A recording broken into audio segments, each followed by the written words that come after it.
Hello my dear MD aspirants, कैसे हैं आप सब। तो आज का जो हमारा टॉपिक है डी फार्म फर्स्ट ईयर के सब्जेक्ट फार्माकोग्नोसी के चैप्टर 5 के 13th लेक्चर का, जिसमें हम पढ़ेंगे एंटीसेप्टिक्स एंड डिसइंफेक्टेंट्स। जैसे कि आप अपने सिलेबस में देख सकते हैं कि फार्माकोग्नोसी में हमारा चैप्टर 5 चल रहा था और इसमें हमने इससे पहले की जो कैटेगरीज़ हैं एंटीसेप्टिक्स एंड डिसइंफेक्टेंट्स से पहले की जितनी कैटेगरीज़ हैं और उनमें जो ड्रग्स हैं उनको हमने कवरअप कर लिया था।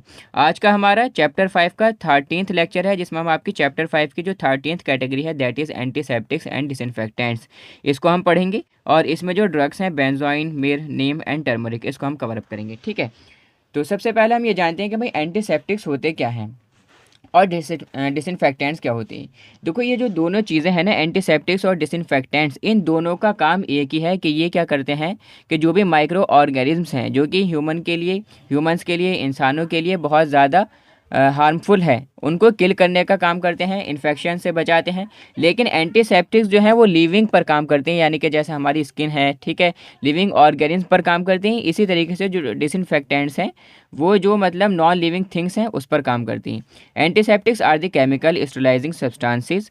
एंटीसेप्टिक्स ऐसे केमिकल स्टेरिलाइजिंग सब्सटेंस होते हैं। स्टेरिलाइजिंग यानी कि बिल्कुल बैक्टीरिया को या जो भी माइक्रो ऑर्गेनिज्म है उसको मारने का काम करते हैं। ठीक है, ऐसे सब्सटेंस होते हैं विच आर यूज्ड, जो कि यूज़ किए जाते हैं, इस्तेमाल किए जाते हैं किस लिए, to kill the pathogenic microbes.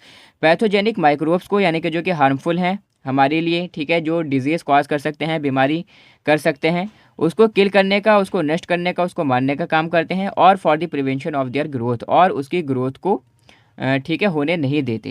Antiseptics are applied to the broken skin after burns and wounds, और they apply to the intact skin before surgical operations और इंजेक्शंस। एंटीसेप्टिक्स को अप्लाई किया जाता है बेसिकली ब्रोकन स्किन पर, यानी कि अगर स्किन पर कोई कट लग गया या स्किन पर कुछ भी मतलब कोई भी वाउंड है, कोई भी घाव है, या स्किन जल गई, ठीक है, त्वचा, ठीक है, या कुछ भी मतलब, तो उसमें जो घाव है उस पर बेसिकली इसको अप्लाई किया जाता है, ठीक है, ताकि कि वहाँ पर इन्फेक्शन न हो। और इसी तरीके से अप्लाई किया जाता है इंटैक्ट स्किन पर बिफोर सर्जिकल ऑपरेशंस और इंजेक्शंस। यानी कि आपने नोटिस भी किया होगा कि जब भी आपके इंजेक्शन लगाया जाता है तो पहले आपकी जो स्किन है उसको क्लीन किया जाता है। ठीक है, तो हम किससे क्लीन करते हैं? एंटीसेप्टिक से क्लीन करते हैं। क्यों क्लीन करते हैं? क्योंकि आपकी स्किन पर जो माइक्रो ऑर्गेन्स हैं, जो कि हार्मफुल बैक्टीरिया हैं, ठीक है, उसको पहले किल कर देना है। उसके बाद में फिर क्या करेंगे कि हम इंजेक्शन को इंजेक्ट करेंगे, अदरवाइज वो नीडल के साथ में हमारे ब्लड में चले जाएंगे और वहाँ पर जाकर इन्फेक्शन कॉज कर सकते हैं। तो इसलिए पहले हम जो स्किन है उसको एकदम साफ़ कर लेते हैं, बिल्कुल उसको एकदम स्टेरिलाइज कर लेते हैं ताकि किसी भी टाइप का इन्फेक्शन ना हो। इसी तरीके से जब ऑपरेशंस होते हैं, सर्जरीज होती हैं, तो सर्जिकल ऑपरेशंस में भी पहले स्किन को जहाँ पर भी हमें सर्जरी करनी है तो वहाँ को, उस जगह को, ठीक है, क्या किया जाता है, स्किन को मतलब क्लीन कर लिया जाता है, स्टेरिलाइज कर लिया जाता है बिल्कुल, ताकि किसी भी टाइप का बैक्टीरिया स्किन पर नहीं रहे, ठीक है, जिसकी वजह से वो बॉडी के अंदर एंटर नहीं कर पाए। तो ये तो थे एंटीसेप्टिक्स। अब हम बात करते हैं डिसइंफेक्टेंट्स की। तो the term disinfectants indicates the destruction और to make a surface free from pathogenic organisms. देखो, एक बात मैंने पहले भी आपको भी बताई थी कि एंटीसेप्टिक्स जो हैं वो किस पर काम करते हैं? ह्यूमंस पर, ठीक है, इसी तरीके से एनिमल्स हैं या जो भी मतलब लिविंग है, ठीक है, उस पर बेसिकली ये वर्क करती हैं। वहीं पर जो डिसइंफेक्टेंट्स हैं इनका काम भी यह है कि माइक्रो ऑर्गेनिज्म को किल करने का काम कर रहे हैं, बैक्टीरिया को किल अप करने का काम कर रहे हैं, लेकिन किस पर? नॉन लिविंग सरफेस पर। फॉर एग्जांपल कोई भी टेबल है, कोई भी चेयर है, उसको अगर हमें स्टेरिलाइज करना है, फर्श वगैरह को साफ़ किया जाता है डिटॉल से, फिनाइल से, तो ये सब क्या है? ये सब है डिसइंफेक्टेंट्स। ठीक है, तो जो टर्म है डिसइंफेक्टेंट ये इंडिकेट करता है डिस्ट्रक्शन यानी कि नष्ट कर देना, और to make a surface free from pathogenic organisms, और जो सरफेस है, ठीक है, उसको पैथोजन से यानी कि पैथोजेनिक माइक्रो ऑर्गेनिम्स जो हैं उससे फ्री करना। ठीक है, ये माइक्रो ऑर्गेनिम्स को क्या कर देना? एकदम नष्ट कर देना। The substances which kill the bacteria and their spores on non living surfaces, ठीक है, आर नोन एज डिसइंफेक्टेंट्स, यानी कि ऐसे सब्सटेंस होते हैं जो कि किल कर देते हैं बैक्टीरिया को और उनके स्पोर्स को, उनके अंडों को, किस पर? नॉन लिविंग सरफेस पर। जैसे कि आपने देखा होगा कि जब ऑपरेशन के दौरान या सर्जरी के दौरान क्या किया जाता है कि जो इंस्ट्रूमेंट्स होते हैं उनको स्टेरिलाइज किया जाता है ताकि कि इंस्ट्रूमेंट्स पर भी किसी भी टाइप का बैक्टीरिया नहीं रहे, ठीक है, जिसकी वजह से इन्फेक्शन ना हो। इसी तरीके से आपने देखा होगा कि बहुत सारी नीडल्स वगैरह को भी क्या किया जाता है? स्टेरिलाइज किया जाता है, और भी बहुत सारी चीज़ें हैं जिसको स्टेरिलाइज करने की रिक्वायरमेंट रहती है। As for the sterilisation of instruments and apertures, जैसे कि इंस्ट्रूमेंट्स हैं, अप्रेचर्स हैं, ठीक है, अगर हम सर्जरी कर रहे हैं, ऑपरेशन कर रहे हैं, तो ऑपरेशन थिएटर में जो वेरियस सर्जिकल इंस्ट्रूमेंट्स होते हैं, ठीक है, स्कैल्पेल्स वगैरह हैं, सीजर्स वगैरह हैं, तो इन सबको क्या करा जाता है, इन सबको पकाया जाता है, यानी कि इसकी जो मतलब इसकी सरफेस पर जो भी माइक्रो ऑर्गेन्स हैं उनको कम्प्लीटली किल कर दिया जाता है। ठीक है, तो एंटीसेप्टिक्स जो है वो लिविंग पर काम करते हैं और डिसइंफेक्टेंट्स नॉन लिविंग पर काम कर सकते हैं। ठीक है, एंटीसेप्टिक्स का एग्जाम्पल आप देख सकते हैं कि जैसे कि जो भी मतलब स्किन पर जैसे इंजेक्शन से पहले हम अप्लाई करते हैं, ठीक है, वो उसमें को आ जाता है स्पिरिट वगैरह, और डिसइंफेक्टेंट जैसे कि फिनाइल है या क्या नाम है, इसी तरीके से डेटॉल है, फर्श वगैरह साफ़ करने के लिए बेसिकली इसका यूज़ किया जाता है डिसइंफेक्टेंट्स का घरों में, और इसी तरीके से हॉस्पिटल्स वगैरह में, ऑपरेशन थिएटर्स में, ठीक है, डिसइंफेक्टेंट्स का यूज़ होता है सर्जिकल इंस्ट्रूमेंट्स को स्टरलाइज करने के लिए। ठीक है, तो अब हम बात करते हैं जल्दी से इनके जो 4 ड्रग्स हैं, बेंजोइन है, मिर है, ठीक है, और जो चारों ड्रग्स हैं इनको हम कवर अप कर लेते हैं। तो जितनी भी ड्रग्स हैं, देखो यहाँ पर सारी ड्रग्स का हमें क्या क्या पढ़ना रहता है, बायोलॉजिकल सोर्स हमें पढ़ना रहता है, इसकी फैमिली पढ़नी रहती है, केमिकल कॉन्स्टिट्यूएंट्स और इसकी थेरेपेटिक एफिकेसी, ये चीज़ें हमें पढ़नी रहती हैं सारी के सारी ड्रग्स की। तो बायोलॉजिकल सोर्स यानी कि कहाँ से ये ड्रग हमें ऑब्टेन हुआ, ठीक है, यानी कि किस प्लांट से हमें ड्रग ऑब्टेन हुआ ये हमें पढ़ना रहता है। इस उस प्लांट की फैमिली क्या है वो हमें पढ़नी होती है, केमिकल कॉन्स्टिट्यूएंट्स के अंदर कौन कौन से प्रेजेंट हैं वो पढ़ने होते हैं, इसी तरीके से उसकी थेरेपेटिक एफिकेसी क्या है, यानी कि उसका यूज़ क्या है। तो बेंजोइन जो है एक तरीके का बाल्सेमिक रेजिन है जो कि हमें ऑब्टेन होता है इंसाइज्ड स्टेम से। ठीक है, इंसाइज्ड यानी कि अगर हम कट लगा देते हैं किसी टहनी में, ठीक है, एक तरीके से चीरा लगा देते हैं किसी टहनी में, तो उसको हम बोलते हैं इंसाइज स्टेम्स। ठीक है, किस प्लांट की, स्टाइरेक्स बेंजोइन या स्टाइरेक्स पैरेलियो न्यूरस। ठीक है, तो ये प्लांट का नाम है। इसकी जो इंसाइज स्टेम्स होती है उसके बेसिकली उससे हमें ऑब्टेन होता है एक तरीके का बाल्सेमिक रेजिन होता है। इसकी जो फैमिली है वो स्टाइरेसी फैमिली है। केमिकल कॉन्स्टिट्यूएंट जो इसके अंदर प्रेजेंट होते हैं वो फ्री बाल्सेमिक एसिड कंटेन करता है, सिनेमिक और बेंजोइक एसिड इसके अंदर पाए जाते हैं, उनके ईस्टर्स इसके अंदर पाए जाते हैं। इसी तरीके से कंटेन करता है वेनिलिन, स्टेरॉल्स, फिनाइल प्रोपाइल, सिनेमेटा जो कि रेस्पॉन्सिबल होते हैं एरोमेटिक स्मेल के लिए, यानी कि जो सुगंधित जो स्मेल है उसके लिए बेसिकली ये यूज़फुल रहती हैं, रेस्पॉन्सिबल होती हैं। थेरेपेटिक एफिकेसी की बात करें यानी कि इसका यूज़ क्या क्या है, तो एज ए एंटीसेप्टिक के तौर पर ये मतलब इसका यूज़ किया जाता है, क्योंकि देखो ये जो ड्रग है बेंजोइन ये किस कैटेगरी में आ रही है, एंटीसेप्टिक्स एंड डिसइंफेक्टेंट्स वाली कैटेगरी में आ रही है। तो आपको सबसे पहले तो ये लिख देना है कि भाई benzoin is use as a antiseptic, ठीक है, या जो ड्रग है कि भाई it is use as a disinfectants, और जो ड्रग्स हैं थोड़ा सारे इसमें आपको ध्यान रखना है इस वाली कैटेगरी में। ठीक है, बाकी और जो कैटेगरीज होती है उसमें तो बेसिकली आप लिख ही सकते हो। एक्सपेक्टोरेंट यानी कि खांसी के इलाज के लिए बेसिकली इसका यूज़ किया जाता है, स्टिमुलेंट के तौर पर इसका यूज़ किया जाता है, CNS स्टिमुलेंट्स के तौर पर, हीलिंग एजेंट के तौर पर इसका यूज़ किया जाता है। कोई घाव वगैरह हो जाता है वाउंड, उसको हील करने के लिए, घाव भरने के लिए बेसिकली इसका यूज़ किया जाता है। इसी तरीके से as a inhalation in respiratory diseases, सांस से संबंधित या रेस्पिरेटरी डिजीजेस से संबंधित जो बीमारियां हैं, ठीक है, तो रेस्पिरेटरी सिस्टम से संबंधित जो भी डिजीज़ेज़ हैं उसमें एज अ इन्हेलेशन के तौर पर इसका यूज़ किया जाता है। ठीक है, ऑल्सो इसी के साथ साथ में यूज़ किया जाता है कार्मिनेटिव एंड डायूरेटिक एक्शन के तौर पर। ठीक है, यानी कि पेट के लिए भी इसका यूज़ किया जाता है, और इसी तरीके से यूज़ किया जाता है इसको फिक्स करने के लिए फ्लेवर को, किसी इंसेंस के, सोप्स हैं, परफ्यूम्स हैं, और सेवरल अदर जो कॉस्मेटिक्स हैं, ठीक है, उसका जो फ्लेवर है उसको फिक्स करने के लिए, और इसी तरीके से मास्क करने के लिए टेस्ट को, जो भी फार्मास्यूटिकल प्रिपरेशन हम बना रहे हैं, ठीक है, उसका जो टेस्ट है, ठीक है, उसको मास्क अप करने के लिए इसका बेसिकली यूज़ किया जाता है। तो नेक्स्ट जो हमारी इसमें ड्रग है वो है मिर का जो बायोलॉजिकल सोर्स है वो क्या है कि भाई ये ओलियोगम रेजिन है जो कि ऑब्टेन होता है हमें स्टेम से, किसकी स्टेम से, किसकी टहनी से, कॉमीफोरम मॉल। ठीक है, ये प्लांट का नाम है। इसकी जो टहनी होती है, जो स्टेम होती है, उससे बेसिकली हमें ऑब्टेन होता है मिर। इसी के साथ साथ में इसकी जो फैमिली है वो है बुरसरेसी। केमिकल कॉन्स्टिट्यूएंट जो इसके अंदर पाए जाते हैं वो लगभग 40% रेजिन पाया जाता है, 3 to 6% वॉलेटाइल ऑयल्स पाए जाते हैं, 55 to 60% गम पाया जाता है। इसी तरीके से कंटेन करता है कुछ फिनोलिक एसिड्स।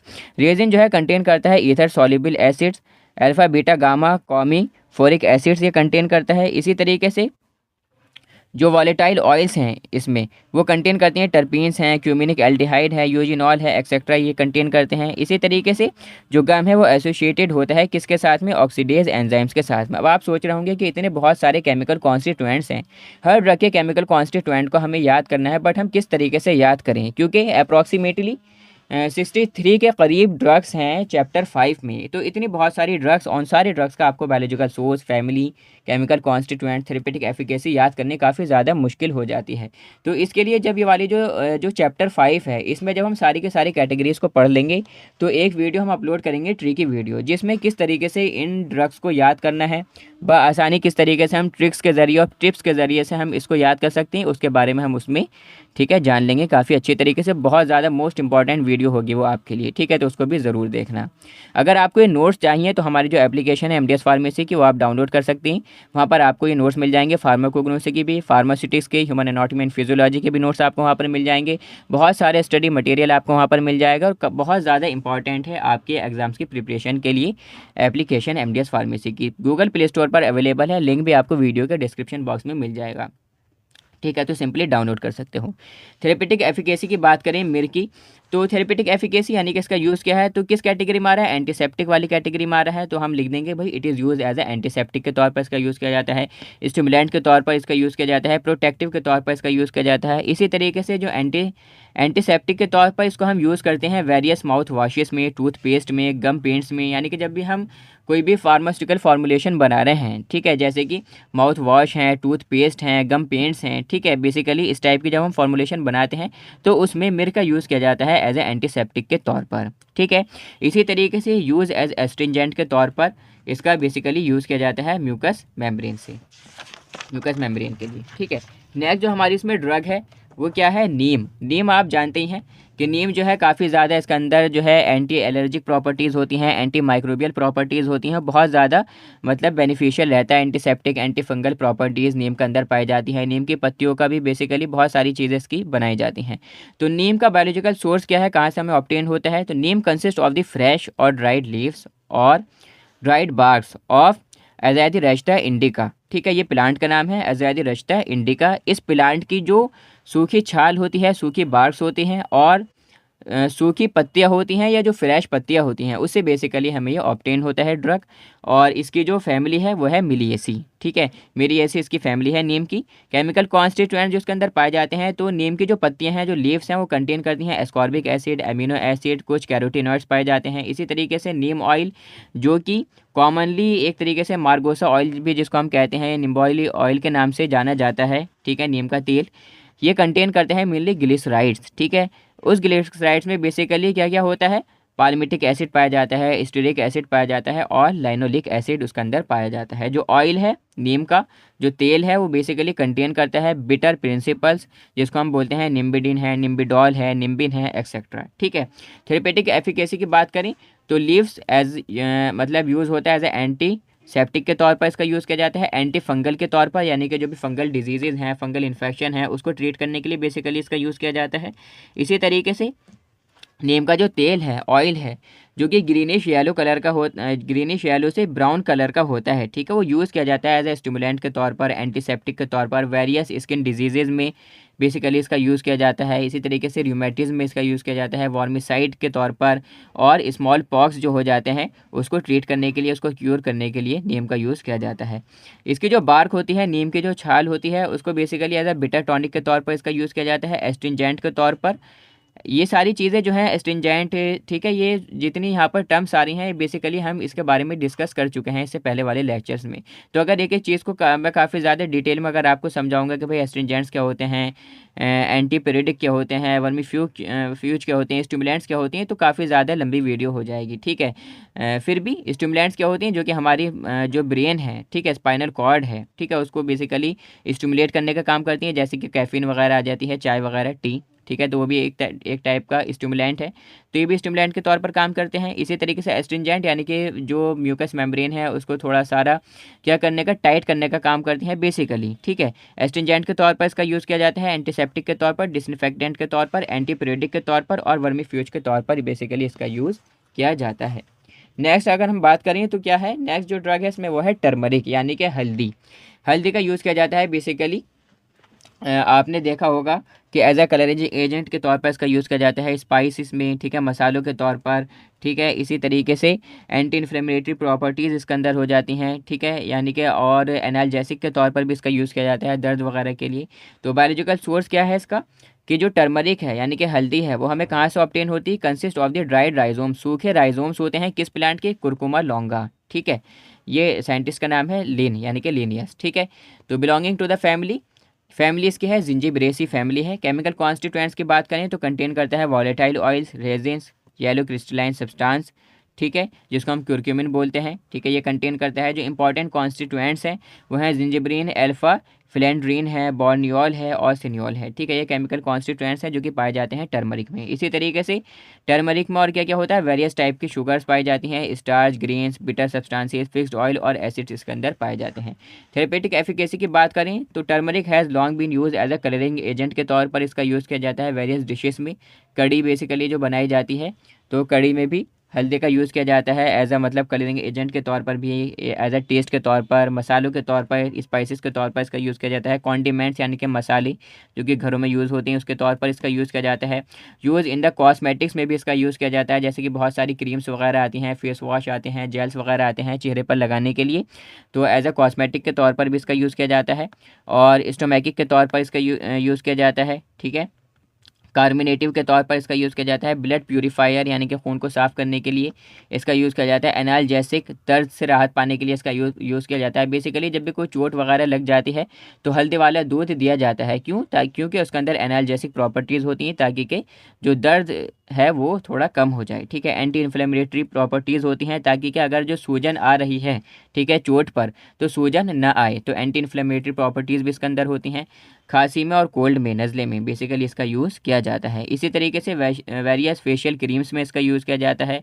लिवर डिजीज़ में भी इसका यूज़ किया जाता है, ठीक है। तो ये था आज का हमारा लेक्चर 13th, जिसमें बेसिकली हमने पढ़ा कि किसके बारे में, एंटीसेप्टिक्स और डिसइंफेक्टेंट्स के बारे में, ठीक है। मिलते हैं हम अपने नेक्स्ट लेक्चर में जो कि होगा लेक्चर 14th, जिसमें हम पढ़ेंगे आपकी next category 14th category, that is anti malarials को। ओके, तो नोट्स आप बाय करें एप्लीकेशन से, ठीक है, इजीली बाय कर सकते हैं, काफ़ी ज़्यादा यूज़फुल रहेंगे आपके लिए। कोई भी अगर आपको प्रॉब्लम है बेसिकली कमेंट करें, वीडियो को लाइक करें, अपने फ्रेंड्स में शेयर करें। थैंक्स।